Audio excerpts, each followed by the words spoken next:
지금 저희는 골로새서를 나누고 있습니다. 골로새서에서 가장 중요한 핵심 키워드라 하면 새 사람일 것입니다. 우리 모두가 예수 그리스도를 믿음으로 말미암아 그리고 그리스도와 함께 죽고 다시 새 생명을 얻어 새 사람이 되었다라는 겁니다. 따라서 모든 피조물들은 또 새로운 성도들은 다 하나님 안에서 새 사람이 된 줄 믿습니다. 새 사람은요, 새로운 방식을 따라 살아가게 됩니다. 이전에 나의 관습, 나의 생각, 습관, 육신의 생각을 쫓아 살아가지 않습니다. 저희가 어제 읽었던 3장의 말씀 기억해 보십시오. 새 사람이 어떻게 살아가야 됩니까? 위의 것을 찾고 땅의 것을 죽이라 하였습니다. 이처럼 우리는 새로운 삶을 살아야 되는데 오늘 읽은 본문은요, 이 두 가지에 이어서 새 사람이 어떤 삶을 살아야 되는 것인가, 그거에 대한 삶의 모습을 보여주고 있습니다. 자, 저희들 12절부터 함께 시작하겠습니다. 12절 함께 읽겠습니다. 시작. 그러므로 너희는 하나님이 택하사 거룩하고 사랑받는 자처럼 긍휼과 자비와 겸손과 온유와 오래 참음을 옷 입고 라고 합니다. 자, 12절에 처음부터 보십시오. 그러므로 너희는 앞에 있는 메시지와 똑같이 이어진다라는 겁니다. 그리고 하나님이 택하사 거룩하고 사랑받는 자처럼 이라고 말하고 있습니다. 여기에는요, 하나님의 백성들, 새 사람을 입은 사람들의 가장 큰 특징 세 가지를 이야기하고 있습니다. 첫 번째는 하나님이 택한 사람이다 라는 겁니다. 그리고 두 번째는 너희는 거룩한 자다라고 이야기하고, 세 번째는 너희는 사랑받는 자다라고 이야기하고 있습니다. 이 세 가지는요, 원래 역사적으로 이스라엘에게만 주어진 칭호입니다. 하나님 눈안에 이스라엘 백성들만 내가 택한 백성이야, 내가 너희를 거룩하게 성별하였어, 너희는 나의 특별한 사랑을 받는 자야 라고 이야기하시는데, 이제는 구약시대를 넘어서 신약시대에 들어서서 예수 그리스도를 믿는, 예수 그리스도와 함께 장사되었다가 부활하여서 새 사람이 된 이스라엘 백성들, 그 교회를 향해서 주어지는 칭호가 되었다라는 겁니다. 우리 함께 스스로 고백할까요? 우리 가슴에 손을 얹고 한번 고백해 봅시다. 나는 하나님의 자녀입니다. 하나님께서 택하여 주셨습니다. 나는 하나님의 거룩한 자입니다. 나는 하나님의 사랑받는 자입니다. 이 정체성을 가지고 오늘 하루를 승리하며 사시는 저와 여러분 되길 바랍니다. 자, 그러면 우리는요, 이러한 특별한 존재가 되었어요. 하나님이 택하시고 거룩하게 불러주시고 또 사랑받는 자로 우리를 불러주셨다면 우리는 특별한 모습을 가지고 살아가야 합니다. 특별한 존재는 특별한 행실을 살아가는 것이죠. 그러니 12절에 보니까 그런 특별한 자는 어떻게 삽니까? 긍휼과 자비와 겸손과 온유와 오래 참음을 옷 입으라 라고 얘기합니다. 여기서 말하는 긍휼, 자비, 겸손, 온유, 오래 참음은 성령의 열매입니다.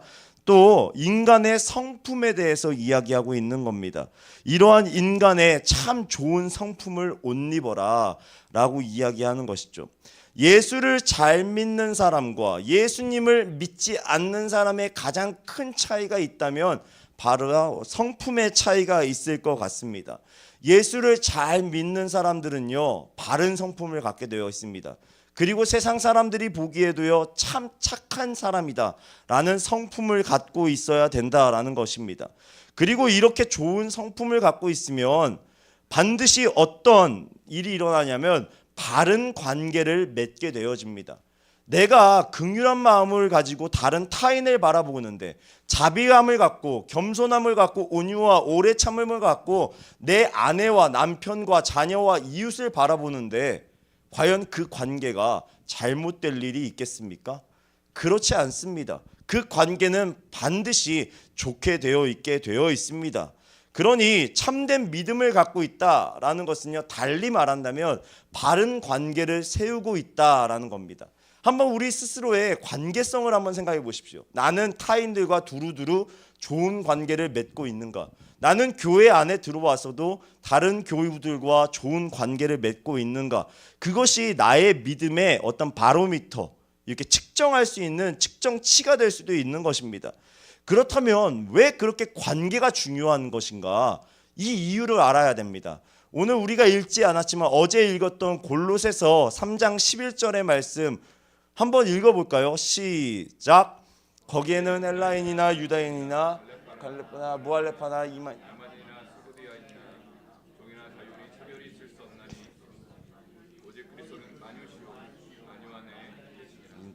여기서 뭐라 얘기하십니까? 예수 그리스도께서 그 모든 관계를 하나로 통합하셨다. 차별과 또 미움과 모든 관계 가운데 예수 그리스도께서 만유 위에 계시기에 우리는 하나가 되어야 한다. 즉 예수님께서 십자가 위에서 행하신 일이 무엇입니까? 관계의 회복입니다. 하나님과 나와의 깨어졌던 그 관계가 회복되어지는 것이고, 이웃과 이웃 간의 관계가 회복되어지는 것이고, 또 원수되었던 그 자연과 내가 회복되어지는 사건이 십자가 위에서 이루어졌단 말입니다. 그러니 예수님께서 행하신 일들에 우리는 힘을 쏟기 위해서 관계에 힘을 쏟는 겁니다. 성도가 성도끼리 서로 싸운다. 이건요 정말 최악의 죄악이에요. 왜 그럴까요? 예수님께서 십자가에서 행하셨던 일들, 관계 가운데 하나 되었던 일을 정면으로 부정하는 거예요. 나는 십자가 모르는 거예요. 나는 하나님 몰라요. 나는 십자가랑 아무 상관없어요 라고 얘기하면요, 성도와 성도끼리 싸울 수 있어요. 그리고 성도와 성도끼리 대적할 수 있어요. 저희는 그런 죄악들을 결코 저지르면 안 되는 줄 믿습니다. 주님께서 우리에게 그걸 요구하세요. 서로 긍휼하게 바라봐라. 자비를 베풀고 겸손과 온유함으로 오래 참음으로 서로를 용납하여 줘라. 그럴 때 십자가에서 주님께서 행하신 일들을 우리는 오늘도 계속해서 이어가는 줄 믿습니다. 그래서 12절에 사도 바울은 이렇게 얘기합니다. 계속해서 이야기하는 거죠. 12절에 온유와 오래 참음으로 옷 입고 13절입니다. 13절로 넘어가서 누가 누구에게 불만이 있거든 서로 용납하여 피차 용서하되 주께서 너희를 용서한 것 같이 너희도 그리하라. 서로 용납하여 주고 용서해 줘라. 용납하고 용서하는 거 쉽습니까? 어렵습니까? 어렵습니다. 정말 어렵습니다. 쉽게 되는 것이 아닙니다. 그럼에도 불구하고 바울은 교회를 향해서 주님께서 너희들을 용서해주고 용납해주지 않았냐? 너희들도 주님의 십자가 사건을 계속해서 계승해 나가야 된다. 계속해서 이어가야 된다. 주님께서 그렇게 했는데 왜 너희 때에서는 그게 끊어지고 있느냐? 책망하고 있는 것이죠. 이 말의 뜻이 무엇일까요? 주께서 행하신 일들을 우리도 지켜가자라는 겁니다. 주님께서 십자가 위에서 하나 되게 하셨습니다. 우리가 그 교회가 그 주님의 사역을 깨트려 버릴 수 있습니까? 성도가 성도를 용서하지 못하고 용납하지 못하는 것, 제가 볼 때는요 가장 큰 죄악입니다. 우리는 동성애 하면요 막 거품을 물고 일어납니다. 물론 동성애 죄악입니다. 하나님의 창조 질서를 깨부수고 정말 건강한 가정을 깨부수는 반사회적인 악질 중에 악질인 죄가 동성애입니다. 그럼에도 불구하고 저는요 단호하게 얘기할 수 있을 것 같아요. 성도가 성도끼리 싸우는 것, 성도와 성도끼리 갈등하는 것, 관계를 깨부수는 것, 그것은요 동성애보다 더 악한 일이에요. 그것만큼 주님의 사역을 부정하는 것, 예수 그리스도의 이름을 부정하는 일이 없기 때문에 그렇습니다. 사랑하는 여러분들, 그리스도께서 우리를 용서하시고 용납해 주셨다는 것을 믿는다면 우리도 다른 이들 품어주십시다. 용서해 주십시다. 왜 주님은 하셨는데 왜 우리는 못한다라고만 얘기하십니까? 주님께서 육신을 입고 십자가 위에서 행하셨다고, 또 나를 따라오라 얘기하셨다면 우리도 그 일을 반드시 할 줄 믿습니다. 이전에 상처받았던 나는요 예수 그리스도와 함께 십자가에 못 박혀 죽었습니다. 이전에 섭섭했던 나는요 그리스도의 보혈로 깨끗하게 씻겨졌습니다. 그러니 우리는 용서할 수 있습니다. 우리는 새 사람들 아닙니까? 우리는 과거의 이전의 사람들과 같지 않습니다. 새 사람답게 그리스도를 닮아서 용납할 줄 알고 용서할 줄 아는 성도님 되시기를 주님의 이름으로 축원해 드립니다. 자, 14절로 넘어갑니다. 그래서요 용납하고 용서하라 이야기했는데 이 사도 바울의 말이에요 브레이크가 없습니다. 14절로 넘어갑니다. 우리 함께 읽어볼까요? 시작. 이 모든 뛰느라 보십시오. 새 사람은 어떻게 삽니까? 화목하게 삽니다. 다른 이들과 온유하고 절제하면서 오래 참아주면서 사랑하면서 좋은 관계를 맺으며 다른 이들을 용납해주고 용서해주는데, 여기에서 더 나아갑니다. 모든 것 위에 무엇을 더하라고요? 사랑을 더하래요. 사랑을. 말씀이 저는요 너무 부담스러운 거예요. 용납하고 용서하는 것까지는 저희가 쉽게 갈 수 있어요. 아유, 과거에 있었던 일이니까. 아유, 집사님 저거 한번 실수할 수 있지. 그냥 아유 됐어, 내가 잊어버리고 말지. 뚱하고 있으면 나만 마음 아프지.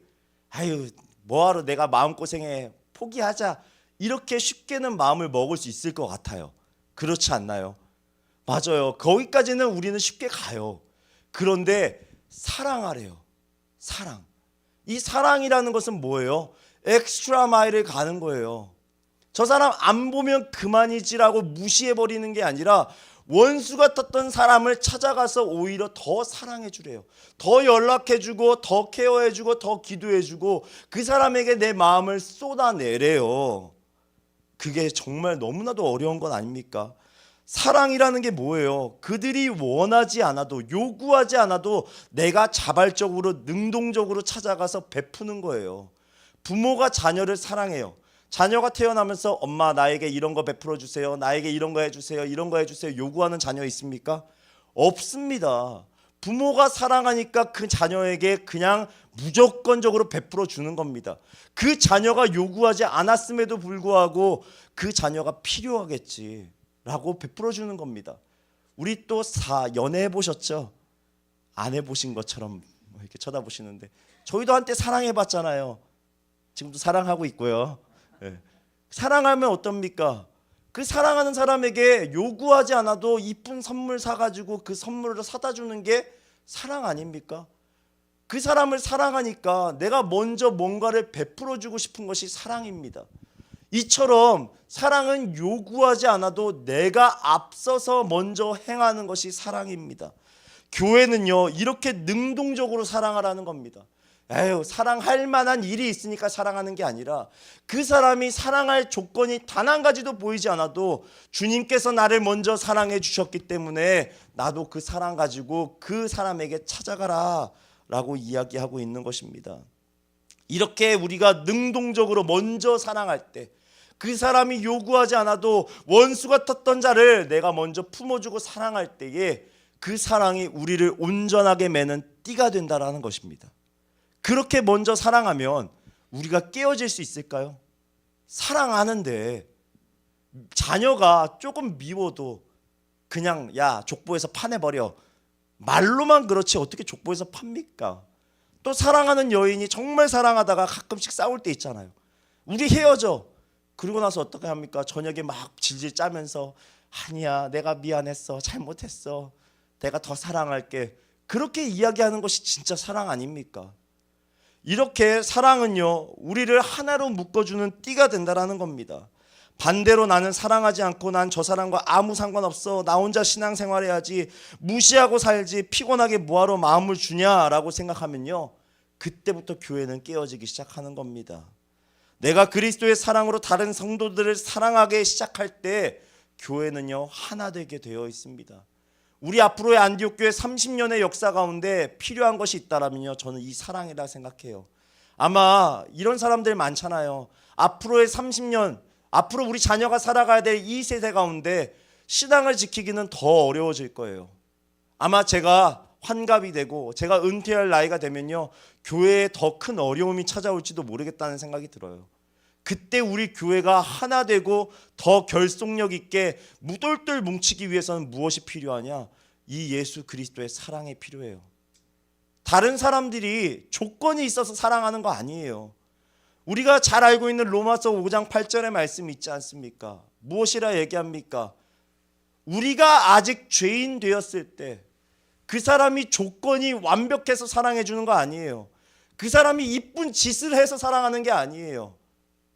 죄인이 되었지만 먼저 십자가의 사건이 있는 겁니다. 그리고 나서 회복이 있는 겁니다. 절대 착각하지 마십시오. 그 사람이 무엇인가 잘했기 때문에 십자가가 있는 게 아니라 조건 없이 사랑을 부어 주었더니 십자가가 세워졌더니 그 가운데 회복이 있었다라는 겁니다. 먼저 사랑하십시오. 먼저 다가가십시오. 먼저 기도하십시오. 그럴 때 우리 교회 가운데 온전한 회복이 있을 줄 믿습니다. 그렇게 먼저 사랑하실 수 있는 저와 여러분 되기를 간절히 주님의 이름으로 축원해 드립니다. 사랑 쉽지 않습니다. 교회에 있다 보면요, 이런 말 많이 들어요. 저 집사님은 왜 저렇게 말을 해? 아니 권사님은 왜 저렇게 행동을 해? 아니 저런 눈은 왜 떠? 아니 왜 저렇게 말을 하지? 아니 이렇게 행동하는 건 뭐야? 그러면서 뒷담화가 막 시작하기 시작합니다. 스물스물. 안 그런 척 하지 마십시오. 다 그렇지 않습니까? 저도 그래요. 성향이 맞지 않는 사람들이 있어요. 대화를 하다 보면요, 이 사람은 내 과가 아니야. 나랑 정말 친해지기 힘들어. 성격 차이도 있고 취향 차이도 있고 말의 습관, 생각도 달라요. 교회에서 제일 많이 싸우는 게 뭘까요? 깨 때문에 제일 많이 싸운대요. 친교실에서 음식하다가 깨를 뿌려야 되냐 뿌리지 말아야 되냐, 그것 때문에 제일 많이 싸운대요. 음식에도 취향이 있더라고요. 그래서 사람들이요, 사랑하지 못하고 싸우기 시작한대요. 그럴 때 우리는 어떻게 이웃을 사랑할 수 있을까요? 사랑하라고 얘기하는데, 용납하고 용서하고 함께 관계를 만들어가라 얘기하는데 어떻게 하면 사랑할 수 있을까요? 바로 15절의 말씀입니다. 15절의 말씀. 15절의 말씀 함께 읽겠습니다. 시작. 그리스도의 평강이 너의 마음을 주장하게 하라. 너희는 평강을 위하여 한 몸으로 부르심을 받았나니 너희는 또한 감사하는 자가 되라. 우리가 어떻게 사랑할 수 있느냐? 내 생각, 내 결단으로 안 된다는 거예요. 그리스도의 평강이 내 마음을 주장하게 해야지 내가 진짜 사랑할 수 있게 된다라는 것입니다. 상황을 보면요, 사랑할 수 없어요. 내가 결단해서 사랑하자고 하면요, 나는 취향이 있거든요. 내 마음이 있거든요. 나도 인간이기 때문에 육신의 연약함 때문에 사랑할 수 없어요. 하지만 내 안에 그리스도의 평강이 흘러 넘치기 시작하면요, 나는 사랑할 수 있게 되는 거예요. 사랑하겠다고 애쓰다 보면요, 우리는 실망할 수밖에 없어요. 다른 죄인들에게 나도 죄인인데 무엇을 기대할 수 있겠습니까? 그리스도의 평강이 나를 다스리고 하나님께로부터 오는 평강을 그냥 흘려보내면 되는 겁니다. 그러면 그리스도의 평강은 어떻게 찾아오느냐? 16절 17절의 말씀에 그 답이 나와 있습니다. 그리스도의 말씀이 너희 속에 풍성히 거하여, 이겁니다. 가장 중요한 핵심이 무엇입니까? 하나님의 말씀이 우리 마음 가운데 심겨져야 된다는 겁니다. 우리가 한 절의 성경 말씀 보지도 않고 내가 사랑해야지 하면요, 절대 사랑할 수 없습니다. 내 안에 그리스도의 은혜가 넘치지 않은데 어떻게 우리가 사랑할 수 있습니까? 창세기를 기억해 보십시오. 세상이 공허했습니다. 혼돈이 있었습니다. 아주 복잡했어요. 그런데 그 깨어지는 그 모든 혼돈 가운데 하나님의 말씀이 들어갔습니다. 그 말씀이 들어가는 순간 그곳에 무엇이 찾아옵니까? 질서가 생기기 시작합니다. 그리고 하나님의 역사가 일어나기 시작하는 것이죠. 똑같습니다. 우리 가운데, 마음의 관계 가운데 굉장히 혼란이 찾아올 때가 있어요. 이 인간 죽여 살려. 그럴 때 우리는 무엇을 집어들어야 되느냐? 그리스도의 말씀, 하나님의 말씀을 우리 마음 가운데 심기 시작하는 겁니다. 그러면 그곳 가운데 질서가 찾아오기 시작한다는 말입니다. 두 번째는요, 시와 찬송과 신령한 노래를 부르라고 얘기합니다. 크게 통칭하여 말하면 찬양하라는 것이죠. 찬양하기 시작하면요, 우리 안에 영적인 기쁨이 찾아옵니다. 시험이 찾아올 때 우리는 어떡합니까? 낙심이 찾아옵니다. 우울합니다. 그럴 때 우리가 회복해야 되는 건요, 입술의 감사의 찬양입니다. 하나님께서 이 일을 행하실 것을, 이기신 것을 내가 선포합니다. 찬양하면서 나아갈 때 우리는 더 이상 낙심하지 않고 사랑할 수 있게 된다라는 겁니다. 찬양 가운데 우리의 시선이 하나님의 임재를 향하게 될 때 우리는 말할 수 없는 기쁨과 감격에 휩싸이게 되는 것이죠. 만약에 여러분들 신앙생활하는데 감격이 없다, 기쁨이 없다, 제가 쪽집게 강사처럼 제가 진단서를 한번 내려드리겠습니다. 분명히 여러분들의 입술 가운데 찬양이 메말랐을 겁니다. 찬양이 메마르면 여러분들의 심령도 메마르게 됩니다. 한번 들여다보십시오. 우울증 걸린 환자가 찬양합니까? 안 합니다. 그 대신에 욕은 할 수 있겠죠. 하지만 찬양 가운데 거하는 자는요, 날마다 기쁨을 회복할 수 있게 되는 겁니다. 저는 이런 간증을 들어본 적이 있어요. 한 성도님이요, 교회를 갔대요. 찬양팀이 찬양을 하는데 어찌나 은혜스럽게 하는지 막 따라 불렀대요. 십자가 십자가 내가 처음 볼 때에 나의 막 이렇게 찬양을 부르는데 그 찬양을 막 기쁘게 부르고 있었대요. 그런데 한 번 들었는데 또 갑자기 찬양 인도자가 십자가 외치더래요. 그래서 십자가 십자가 또 불렀대요. 그런데 이 찬양 인도자가 4번을 부르대요. 그러더니 5번째 또 십자가를 부르더래요. 6번째 또 부르더래요. 아니 갑자기 또 짜증이 나기 시작하더래요. 언제까지 반복할 거야? 그럼 막 짜증이 나가서 몇 번이나 하는지 막 세보기 시작했대요. 그러더니 9번이 넘어서 10번을 넘게 부르는데 어느 순간에 십자가 십자가 하는데 내가 십자가를 바라보기 시작하고 뜨거운 눈물을 흘리고 있더라는 거예요. 십자가가 내 마음속에 다시 들어오고 내가 다른 것들 바라보지 않고 몇 번을 반복했는지 상관하지 않고 내 시선이 십자가에 고정되었을 때 나는 뜨겁게 영적으로 회복하고 있었다라는 간증을 제가 들은 적이 있습니다. 그러니 제가 나중에 찬양 인도할 때 한 10번씩 해야 될까요? 네.